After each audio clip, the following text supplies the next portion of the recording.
Here's your heads up to this, longer podcast. It's a weird one in a way because it meanders in a special way. But the thing is, if you knew you could always do your best, or you knew how to encourage yourself to be your best, what would your limits be? What would be the limit of your success be? Or would it actually be limitless because you'd always try to exceed one more time, wouldn't you? Or try to exceed, try.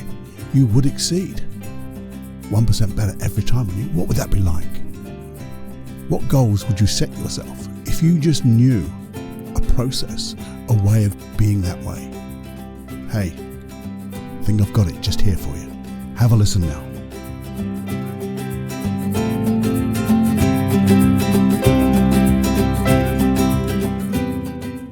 Warning. Warning. Warning. Warning. You are entering into the unplugged mind of Paul Clough. Too late. Personal Development Unplugged. You know that thing called the feedback sandwich? Maybe you don't, but if you did, it was something we used to use a long time ago, badly, about giving people feedback. And, it's in the title, isn't it? Feedback sandwich. But what it used to be was give a little praise. That's the first slice of bread. In the middle, all the criticism you can muster, and then a little bit of praise. And that was the feedback sandwich. And the thing is, everyone knew what was coming because they got that little bit of praise and they'd go, oh no, here it comes. Here comes all that. Anyway, and then the little bit of praise. Did that get people to buckle up, stand up to the plate, exceed their expectations, exceed their own personal standards? Did it? Nothing. Didn't do that at all because you're just reinforcing that below standard, whatever they were doing. Now the thing is, did you know that if you praise people honestly, with sincerity, for the things that they do well, they will increase or raise their own bar, their personal standard. And because of that, the things that they weren't quite hitting that standard will get better anyway. It just happens because they knew they'd slipped below standard.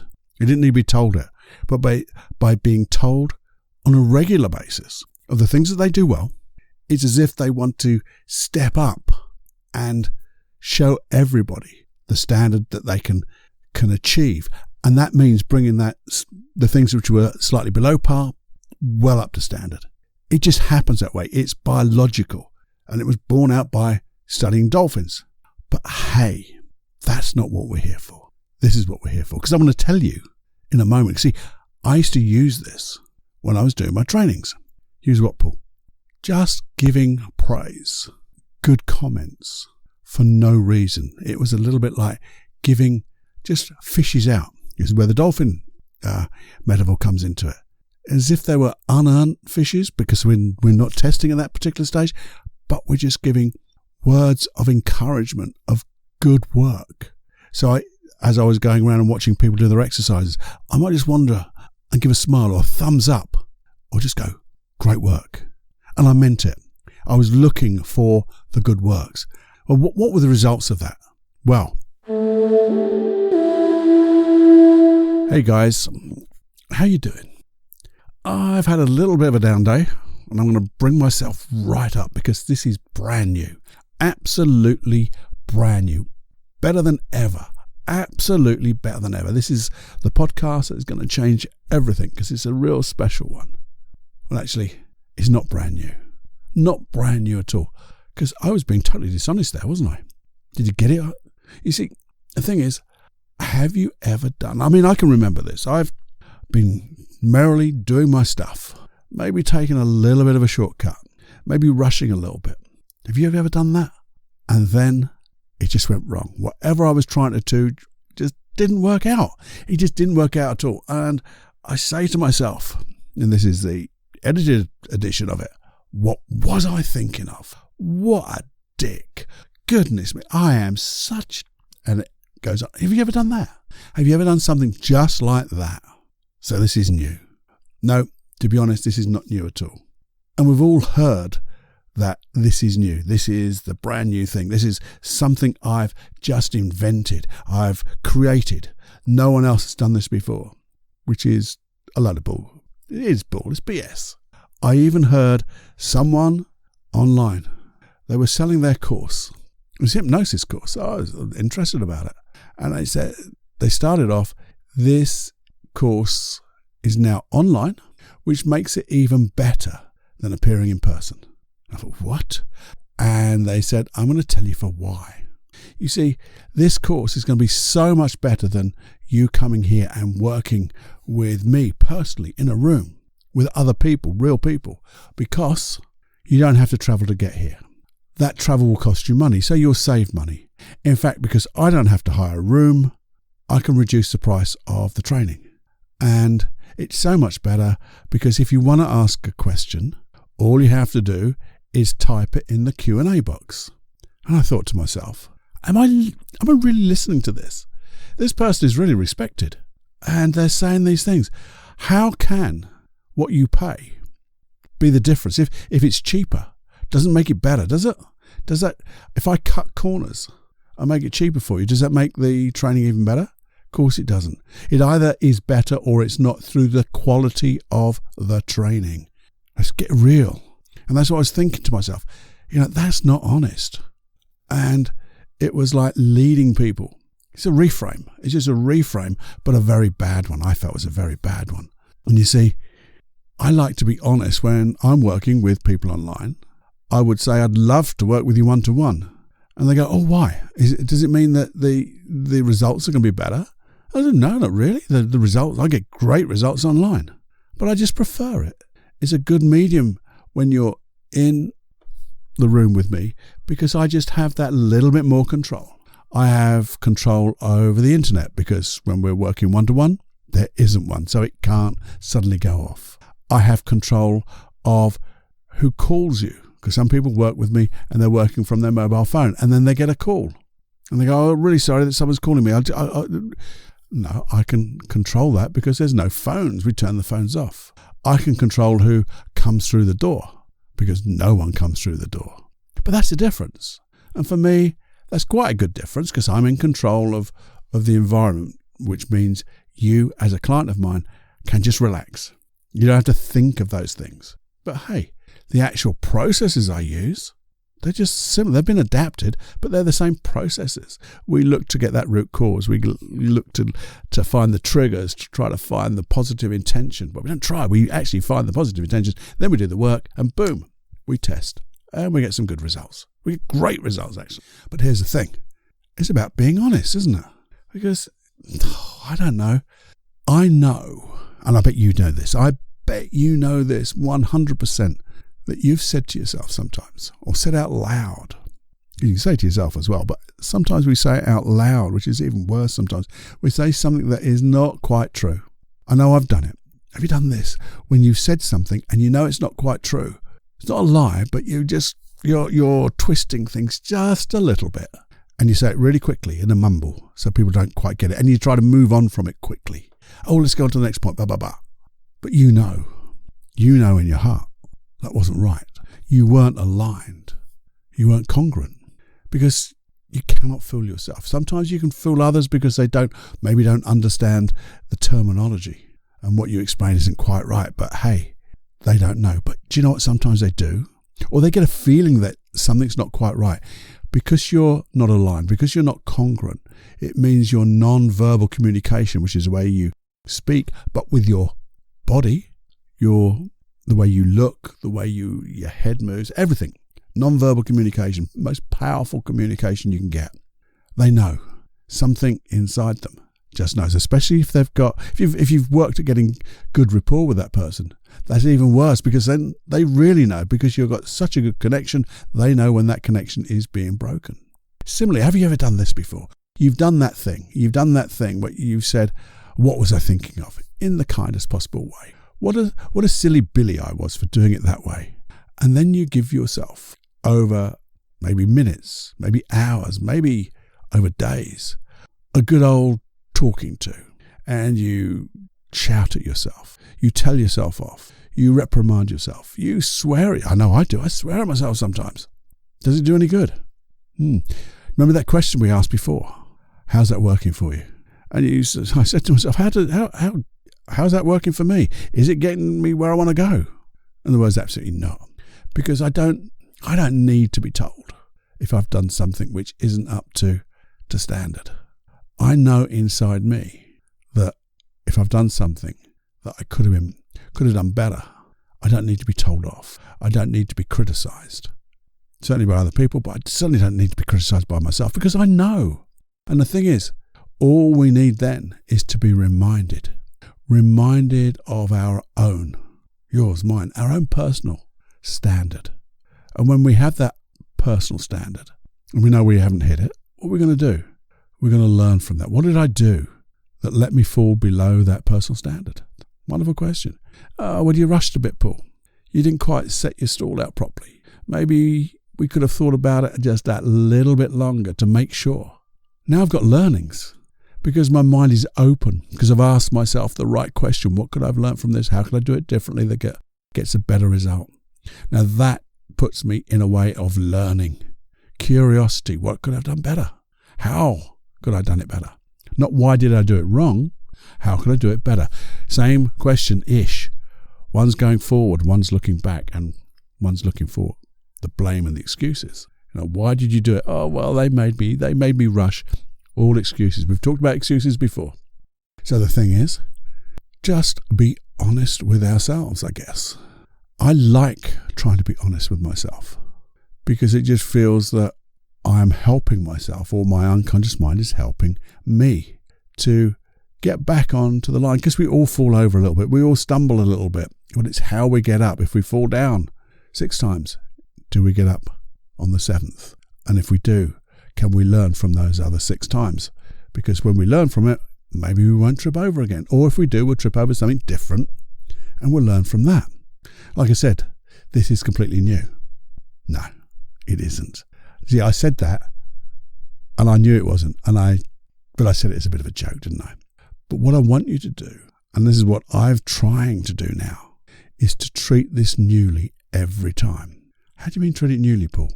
Well, actually, it's that like reminding myself of my standard, reminding myself of, okay, I fell a little bit short this time.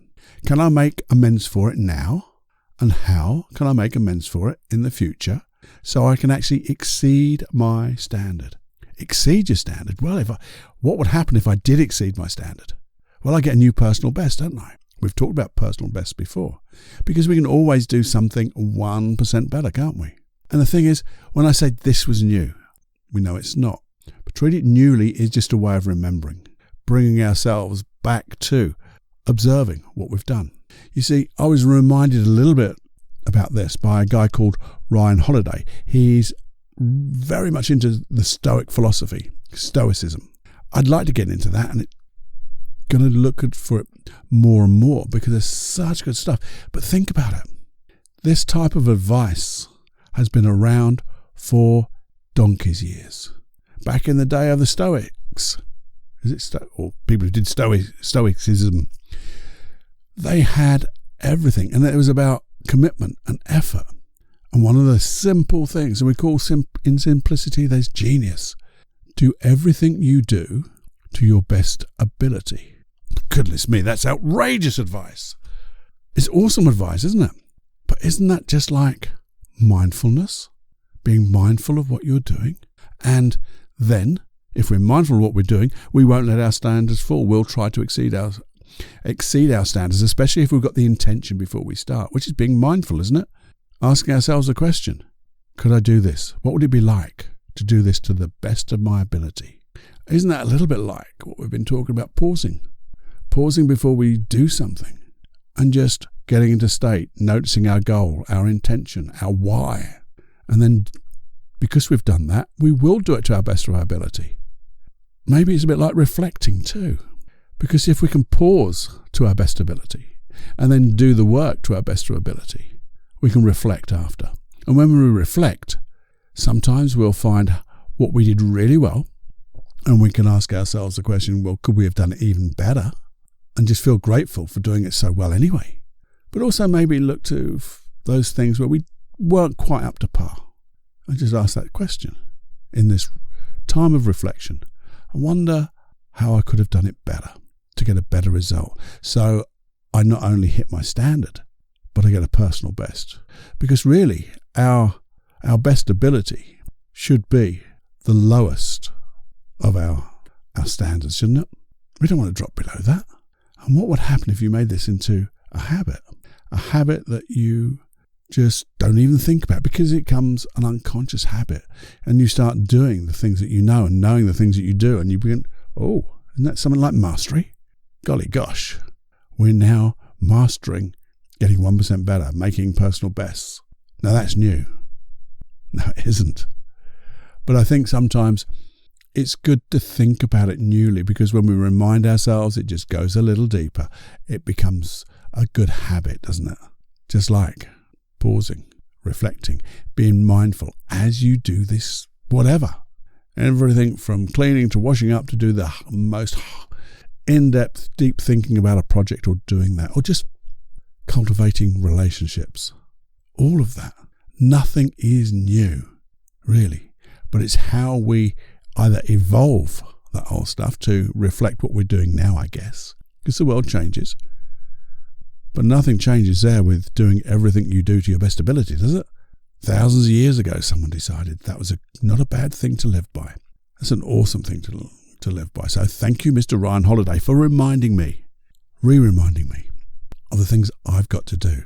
Now, you see, what you don't know is, this is a second recording of this. You might say, crikey, Paul, you've done it like this before, and this is a better quality. Well, hopefully it is a bit better quality, because I got halfway through it and I just thought, I just don't feel this is right. I don't feel it's to my best ability, and I'm certainly not getting a good feeling about it. And that's the thing about this stuff. You know, when I said when you're incongruent, when you're not aligned, and it's still coming out your bloody mouth, you know. And I got that feeling. Couldn't put my finger on it exactly, but it just didn't feel right. So I said, no, I'm not going to just try to fudge it. I'm not going to speed through it as I did in the past. I'm going to stop. I deleted everything I talked about and started from scratch. I know it's better than it was. Now you must think, well, maybe that first one must have been pretty bad, Cluffy, if this is the next one up. But hopefully it's made sense. And it's, if you could just, I have these things that I make notes on, because I just want you to, well, I don't know. I just want you to feel I can do this. Because if I did this, how much difference would it make to my life? What would that do? And you could put your hand on your heart and know that this is exactly the right thing to do. It'd be awesome, wouldn't it? And I just think sometimes it's really good to remind ourselves to keep ourselves on track. That was my meta view. It's good just to remind ourselves to keep on track, to keep on doing things to our best of our ability, because that's new. Well, I'm going to treat it newly as if it was new, because then I can really spur myself onto another personal best, to be aligned, congruent, and then look to improve upon that. And the whole point of this is just to be honest. Because when you're honest and you're aligned with that honesty, well, I have two values. Well, I have more than two values, obviously. But when I did my little values elicitation of myself about me, the top two were honesty and trust. And I have to trust in myself and trust in everybody else to be as honest as I am. And when you waver from that, it doesn't feel good. And that's where that pausing, reflecting, just stop for a moment. I actually heard somebody, and it was awesome advice, and I use this when I'm working with a client. They said, if you say something that wasn't what you really wanted to say, you actually just say, excuse me a minute, I don't want to say that. Those aren't the words I wanted to give you. Let me say it again, and I want to get it dead right. And I initially thought, well, people were going to say, what the hell are you doing? But no, they go, oh, fine, yeah, I want you to do well. And this is me helping them as the therapist. And I said, I just want to rephrase that into a way that the communication is even better. and people just accept it. So you can actually stop, reflect, pause, and bring yourself back up to that level anytime. You don't have to wait till the whole thing's over. That's what I'm trying to say. You don't have to wait till the whole thing's over. You're back in your nice little quiet room, and then you do your reflecting. You can do it right there and then. And because you're then being totally honest and trusting, everyone gets it. And the other person who gets it is you inside. It's like your unconscious mind says, that's it. We're stepping up to the plate. We have our own personal standards. Don't care about anybody else. These are mine. Anyway, as I said, hope this makes perfect sense. Well, not perfect, but, makes sense. If nothing else, something for you to muse over. We love that word, don't we? Well, I love the word muse. Something that you can reflect over and go, what a load of old tosh that old Cluffy said today. Or maybe there's something in there, something deep inside that I got and I could start using. And how could I use that? How and what golden nuggets are in that podcast that I could use that's going to make my personal standard higher and higher, and something I can achieve and exceed, excel, succeed, and get all the riches that are attracted to that success. There you go. Have more fun than you can stand. Enjoy every heartbeat. And just be careful. Remember, you, the unconscious mind, can surprise them. Surprise them to feel happy for no reason. Wouldn't that be rather wonderful? Enjoy. Remember right at the very beginning we were talking about just giving encouragement, giving people feedback of the things that they do well. Well, when I was in my trainings and I was giving that thumbs up, that smile, that great job with sincerity, do you know what? I saw people shine. I saw people get so their confidence, which I knew was there, would suddenly burst open for everyone to see. And not only were they confident, but they were competent. They would stretch themselves because they just knew they could, because they knew they were always going to be encouraged and had been encouraged to spread their wings. But it was done on a wonderful, in a sincere way, which meant I got pleasure seeing the people I was helping and training to be the best practitioner they could be at that time, knowing that they were going to take that even further. They just knew I was coming from a place of truth and honesty. So maybe you can take all of this, and when you do things well, give yourself a pat on the back. Literally, sometimes I literally pat myself on the back for doing a good job with a client. Well, in fact, I always do, because I do great work with clients. But I'm always just giving myself a pat on the back, or saying, great job. Great job, you and I. We did well then. We exceeded my conscious mind's expectations. We've set another personal best. We've set that bar even higher this time. And next time we're going to exceed that as well. Because it makes me feel good when I do it. And I wonder if you could do that too. What would it be like if you told yourself, when you notice yourself doing a good job, it doesn't have to be at the end of the job, that's the whole point, through the middle of something, if you do something which is just good, above standard, on standard, you say to yourself, we did well, that was awesome. And then when you do reflect, you will notice everything you do is just getting better and better and better and better. Anyway, that's the end of that story. Have more fun than you stand. I'll see you next week. Bye now.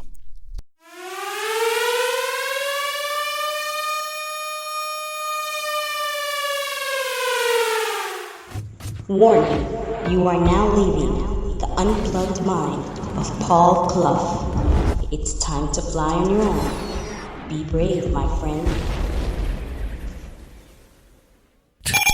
Personal Development Unplugged.